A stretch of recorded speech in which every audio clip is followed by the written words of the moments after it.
What's going on, everyone? Happy Sunday. Hopefully everyone is doing well, staying safe, healthy, having a great weekend so far. If you had to take a COVID test, flu test, or a test for some other virus this weekend, I hope you have tested negative. If you did test positive, I hope you have a full and speedy recovery with no long-term issues and no long COVID issues. It is time now for the Sunday edition of the Virus Update for Sunday, March 16th, 2025. That's right, it's a Sunday, which means we will be doing Wastewater Sunday, where we take a look at wastewater throughout the United States, and we're also going to take a look at several different dashboards today from different cities and states. Yes, something we haven't done much of lately. So if you are new to my channel, welcome to my channel. This is where I do the daily virus update on all those viruses that can make us sick. Let's face it, you need to be informed of what's going on out there. You don't want to be caught off guard. Oh, wait a second. Why did I test positive for COVID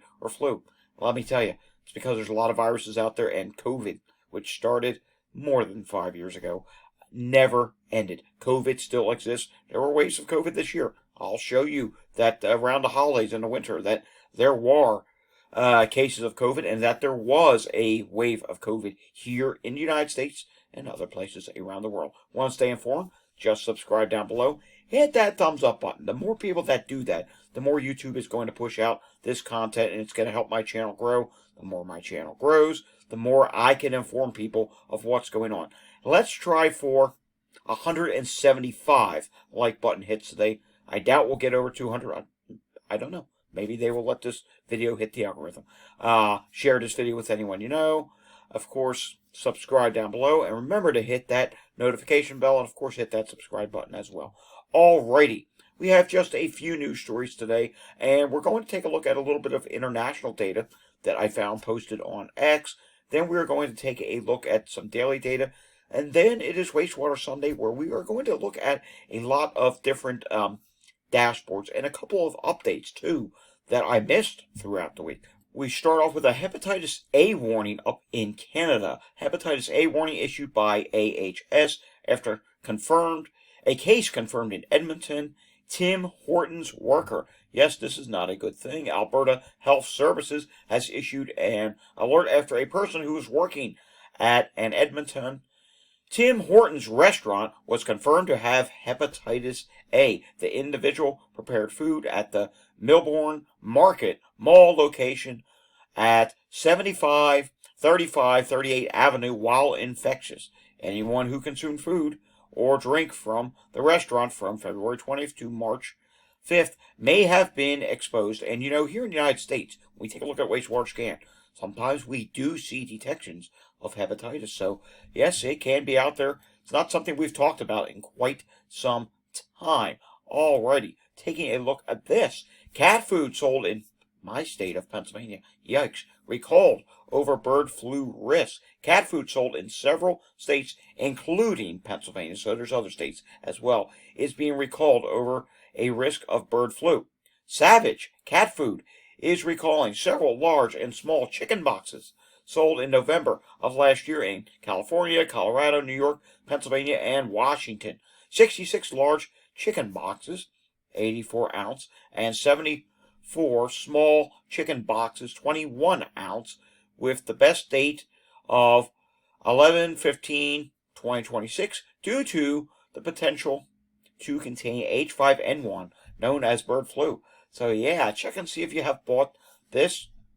I have honestly never heard of this brand of cat food. So yeah, if you have bought this, maybe I've seen it before in a grocery store and just have walked past it, or maybe it's not carried in my portion of Southeast Pennsylvania. But yeah, if you've bought this, or maybe you have a store, maybe you own a grocery store, maybe you do, and you're carrying this, and it matches this date, it matches the product, pull it off the shelf or get it out of your pantry. Do not feed this to your cat.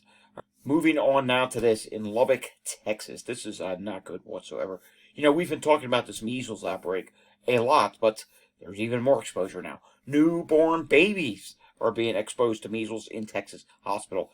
This is in the local children's hospital there. Get this. Infants barely 3 days old are receiving antibody injections to help protect against the virus.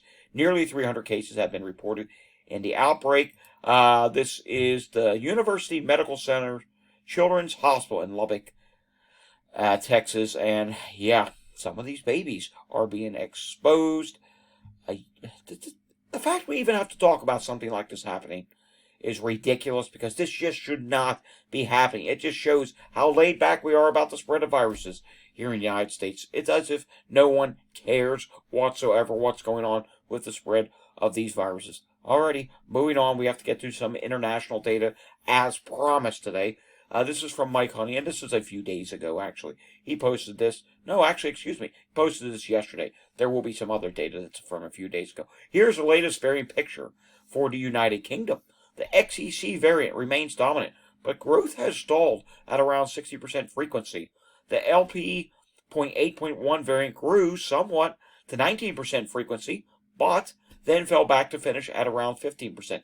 Always interests me how one variant will do something in one country and then do something different in another country. Example, LP.8.1 here in the United States is the dominating variant, while, as we can see here in the UK, it actually went back down a little bit. And you can see that's happened a few times. You can see here this purple line, that's LP.8.1. So, for whatever reason, that variant is not really taking off in the UK. But take a look here. There's an XEK. That's down here on the bottom. That one, he doesn't mention it, but that one is growing slightly. So that is rather interesting. Maybe he mentions it down below. For the UK, the LP.8.1 variant shows an accelerating growth advantage of 1.6% per day, 11% per week over the dominating XEC, but any crossover looks distant at this time. So that is relatively interesting to hear about. And the data for England uses more randomized sampling, although the volumes are very low for these variants. For England, the LP.8.1 variant is much higher, with a late February surge to dominance at 58% frequency. So even different regions of the UK are experiencing a different variant picture. That is really interesting, to be honest with you. Dennis, the COVID guy, now. This is Western Australia weekly COVID update for the 3rd of March to March 9th. Now, this is a little bit behind, but it's worth sharing anyhow. COVID positivity rate was 3.9%. That dropped by 1.3%. PCR cases, 158. That's down by 32.7%. Hospitalized average of 85 per day. That's down by 10.5%. ICU, 7-day average remained at 1 at this time. So, that's good to report that there's a little bit of a drop there. COVID-19 outbreaks in Australian residential aged care facilities, March 13th, 2025. Active cases now, looks like we see increases here. Active cases, 731. That's up by 166. Mind you, this is all of Australia. We're not just looking at one region, but this is all of Australia. Active cases, 731, that's up by 166. Active outbreaks, 113, that's up by 10. Residents, 504, that's up by 94. Staff, 227, that's up by 72. And 128 deaths in aged care facilities so far in 2025. That is now up by 7. I'm telling you, COVID deaths, it's still happening. Yeah, we may be in 2025, but people are still dying daily of COVID all around the world. This is still a thing that is going on. Take a look at this. This is rather interesting. 7,332 aged care COVID deaths have occurred in Australia since the beginning of the pandemic. Here's where it gets interesting. 2020, 686 deaths reported. 2021, 226. But then comes 2022. You know, that's a time where a lot of places all around the world were saying, to heck with COVID precautions. It went all the way up to 3,855. I honestly can't answer why it dropped in 2021. But in 2023, 1,359 were reported. 2024, 1,078 were reported. And in 2025, 128. It'll be very interesting to see where they end up at the end of the year. Because remember, they are just now entering winter. And the more I think about it, maybe 2021, COVID vaccine had something to do with that big drop. Maybe. But then again, COVID vaccine, that was the end of 2021. So honestly, that remains a little bit of a mystery. All right, taking a look at this. From Sci-Fi on X, California reports COVID positivity of 2.029%, down slightly from the previous week for COVID. So that is good to report. And it looks like the COVID positivity was not the only thing that dropped. Flu is down to 13.4%. RSV is down to 4.5%. So it looks like just about everything when it comes to California is dropping at this time. All right, here's the website, datareport.info. That is my website. It's like a forum, but it's just full of information. COVID studies, anything that's been posted since I started the website. I believe that was back in late 2022. I don't even remember. Anything that's been posted, it's archived on the website. You'll find links to numerous different stories. Datareport.info is the place for that. The wastewater viral activity levels in Canada are as follows. COVID-19 is moderate, flu A is moderate, flu B is moderate, and RSV is high. Real quick, I want to address something. We do have several followers from Italy, which is fantastic. I tried finding the Italy update today. I could not find it. I hope I can get an update from Italy. We used to get it rather frequently. Someone would post it on X.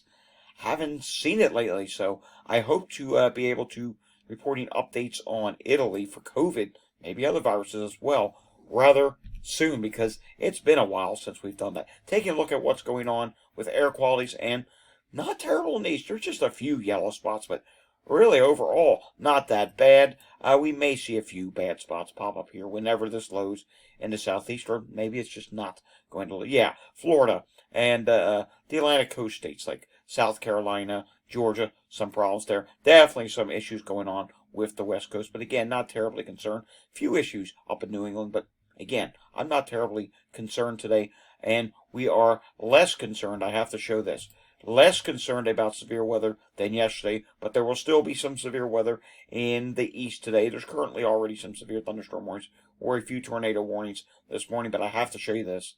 My prayers go out to anyone who was in the south yesterday. I really hope you did not have any injuries, any damage, or unfortunately, I hope you didn't know anyone who died. There have been several deaths reported from this tornado outbreak, not just yesterday, but the day before. Yeah, look what happened in the Midwest. Yes. Last count I heard, total from this whole event, Friday, Saturday, up to today, 30 deaths. That number may have gone up even higher.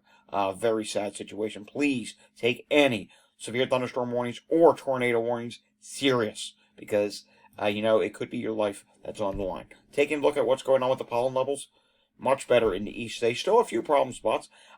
Still bad in the mid-south, and some problems starting to occur in the southwest. So that is something we will have to keep an eye on. And anything in the east along that 95 corridor, that should get better, because if we go back real quickly for a brief second, you can see here, take a look at this map. Yeah, there's some rain. It's a front that's moving through, so that should clear out the pollen levels for a little while. Taking a look at what is going on in Pinellas County, Florida, we do have a few sick person calls. 1, 2, 3. I'm seeing 4 of them here, and a few other calls mixed in as well. Take a look at this. No update from Philadelphia, so we have to skip over that when it comes to EMS call volume. They're just not updating this week. I don't know why. But we did get an update on what's going on in Philadelphia when it comes to COVID. So I have to show you this. And you can see here, this does include the holidays. We haven't had an update in a while. And you may recall, of course you recall, because I mention it all the time here on the channel. But if you're new, maybe you don't know about this. I had COVID back around the holidays.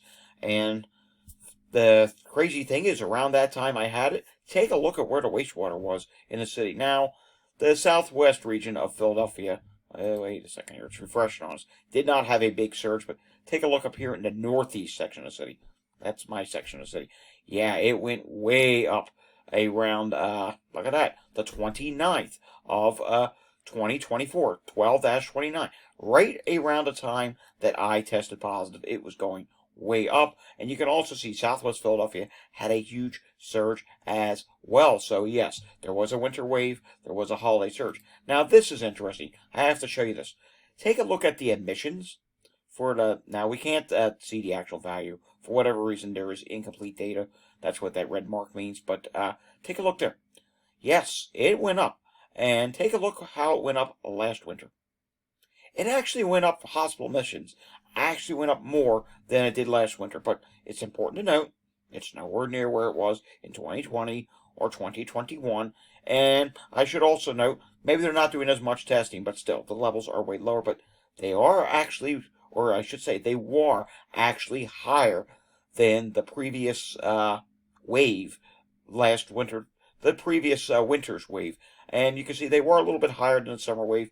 It did, hey, the summer wave actually did get close to the levels of winter for 2023 into 2024. And deaths, this is very important to note. Look at this. Deaths are nothing like they were from the start of the pandemic. You can see deaths are still low. That is a good thing. We're not seeing a big death wave, but probably what we are now seeing a wave of, considering wastewater went up in Philadelphia and hospital admissions went up. We're probably seeing an increase in the number of long COVID cases in the Philadelphia area, and there probably is an increase in the number of people that need to see a specialist.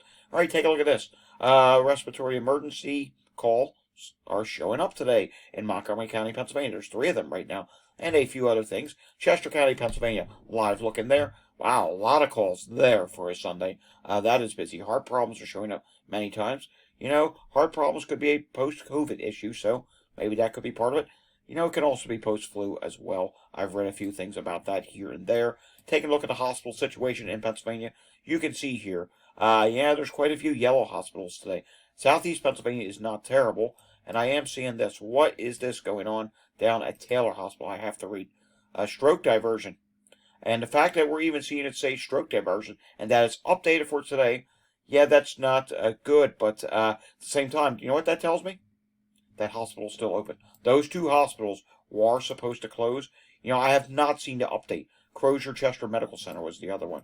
I'm going to have to look and see if there's an update for that. All right, taking a look at the hospital situation in New Jersey, it is perfectly fine today. No problem with the hospital situation there. Real quickly, taking a look at Pennsylvania wastewater, we can see that COVID is listed in the low category. Influenza A is still listed high in Pennsylvania. I hope to see that start dropping this week. The COVID variant in Pennsylvania is LP.8.1. RSV at this time is listed in the moderate category. All right, let's go to a different state. Let's go to Houston, Texas, and see what's going on in that city. And in Houston, Texas, we can see here that there are a few dropping. Well, one dropping wastewater site. Everywhere else is flat. There is some red here. Red's never good, but I'm not seeing any up arrows. So that is a good thing at this time. Going up to Chicago, we can see for COVID here. Take a look at this. Still some very high and high levels of COVID showing up in some portions of Chicago. Most recent update shows overall it has started dropping, so we'll have to see. Hopefully that will continue. RSV at this time, when we click on that, yeah, RSV is going up a little bit in Chicago, so that's something we'll have to keep an eye on. Influenza B is starting to drop at this time. A couple very high markers showing up at the start of March, and influenza A, that is still pretty high at this time. But the good news is it is starting to drop at this time, and still some very high markers showing up there as well as of March 8th. Taking a look at New York State. Yeah, here's something we don't usually take a look at. Neither do we usually look at that Chicago dashboard as well. I decided to go all out today. Taking a look at New York State, we can see here there are several places that are still listed at moderate. A lot of sites not updating. Western New York, there are some high markers showing up here. And New York City, take a look at this. We have to zoom in. Yeah, as of course it refreshes on us. New York City still has, there we go, still has quite a few. You can see here, high markers showing up. Yeah, that is not good whatsoever to see so many different wastewater sites showing up high for New York City area or moderate at this time. So levels are still elevated there. We need the levels to come down, and at the moment it is not happening all that much in New York City. Taking a look at what's going on with COVID nationally, and we can see here levels are dropping. There was a little increase in the Midwest, but that increase in the last few weeks, it has calmed down, and it looks like it has flattened out, and maybe it's going to start dropping pretty soon. You can see, actually that value did still go up a little bit, but I think it is going to start dropping again soon. You can see the national level is dropping for COVID at this time. When we take a look at influenza A, I should mention, nationally, COVID is now listed at low, which is very good. And when we take a look at influenza A at this time, it's listed at moderate, and it is continuing to drop, which is very good news. How about RSV?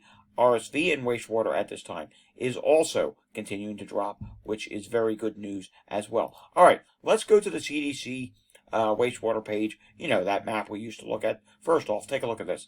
Low COVID levels. It's not dropping as fast, but it is low now. And you see a lot of different colors here. You see blues, you see lighter blues, you see oranges, and you see red.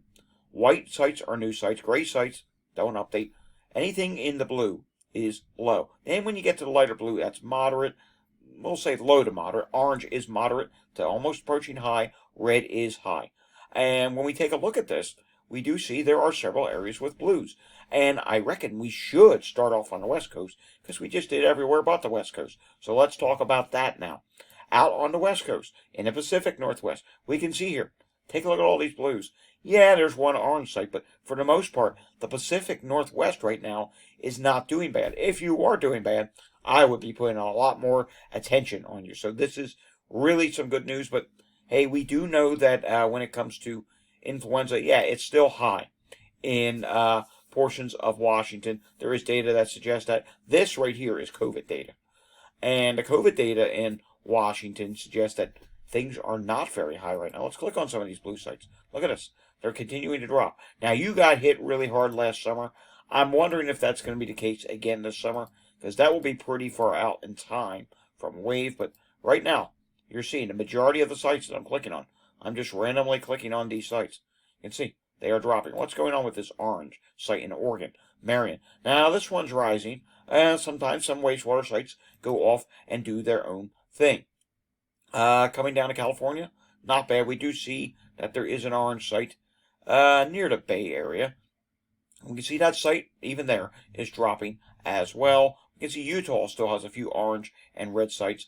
And taking a look at what's going on, come on, there we go. In Arizona, so far, everything is not too concerning, but Maricopa, this is actually a little concerning. 2.4 million population, a little bit of an up arrow again. We'll have to keep our eyes on that. And we do see one orange site. I hope I pronounced this correctly. Yuma? Did I say that correctly? Yuma, Arizona. 18,039 population. A little bit of an up indicator there. Still a lot of orange showing up in Louisiana. That is relatively concerning. And we do see still some orange. Even a couple red sites across South Carolina, North Carolina. There are actually a few red sites in Louisiana as well, and Houston, which we showed on this page. Yeah, it does actually show some red showing up there still. Galveston, Texas is red, and wow, that actually went a little bit higher. That's concerning. Dallas is still orange at this time. Yeah, Carolinas still have some high levels. Florida, we'll be keeping an eye on this. We'll see if any of these sites start to go to lighter blue or even orange, because remember, spring break is in full session right now. Not terribly concerning in the Northeast or the Midwest. Still a few orange and blue sites. And because there are so many blue sites, that's why we do see the national level listed in the low category at this time. Alrighty, let's go over to wastewater scan. And you know what? Let's refresh this real quickly. We're just going to do the nationwide level at wastewater scan today because we're running short on time here. I don't want this to be as long as yesterday's video. Nationwide, we can see COVID at this time. Yeah, it is still dropping. It's medium. RSV is high, but a little bit of a upward tick, and then it went back down. Not concerned yet. I would like to see that continue to drop, though. Influenza A, still high. Need that to drop more. Influenza B, still in the low category. HMPV is low. That's been rising overall this winter. Not terribly high. It's still low. And EVD68 has started rising a little bit. Wonky movement at the end. Norovirus, we need this to come down more. It's still high, and I would like to see that drop even more. Alrighty, before we go, there's something I forgot to do in the middle of this update, and that is the hydration break. You need to drink your water, so let's take a hydration break right now. very important that you keep yourself hydrated. There are endless reasons why you need to do that. Alrighty, if you enjoyed this video, give it a thumbs up, subscribe down below, hit that notification bell, share this video with anyone you know, and of course leave your comments down below. Let me know, do you like when I try and include more countries? I mean, I'm doing the best I can to find more countries. I did forget New Zealand last week, and I really hope we can get back to Italy updates again soon. I don't know what has happened there, and I will probably do some more wastewater sites again tomorrow. Probably this time it'll maybe be wastewater scan. We'll have to see. Sometimes Monday they are filled with wonky movements. We'll try and do some more stuff on the West Coast tomorrow since we focused on other regions. Alrighty, folks, that does it for today's update. I will see you again next time. Until I see you again next time, stay safe, everyone, and have a fantastic Sunday afternoon. Thanks for watching.